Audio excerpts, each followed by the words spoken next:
Hello everyone, welcome back. In this video, I will show you how to export your Trojan Bot private keys. So in order to do this, you first have to come to your Trojan Bot. I will also put the link of it down in the description so you can use that link in order to get the 10% discount on trading fees. Now once you are on the Trojan Bot, you need to click on this menu button and then click on Start. Once done, you will be able to see all of the options that are available on Trojan on Solana bot. Here you will have to click on settings. In the settings, you will have to click on wallets.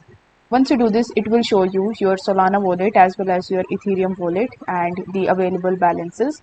Here you will be able to see the option of export private keys. So as you want to export your private key, you will have to click on this option and it will show you this prompt that says, are you sure that you want to export your private key?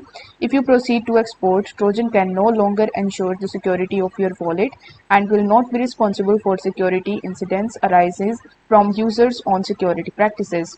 Here you will have to click on the accept and proceed button, and once you do this you will be able to see your private key. So this is how you can easily export your Trojan Bot private key. I hope the video was helpful, and if it was, then don't forget to like the video and subscribe to the channel. Thank you so much for watching.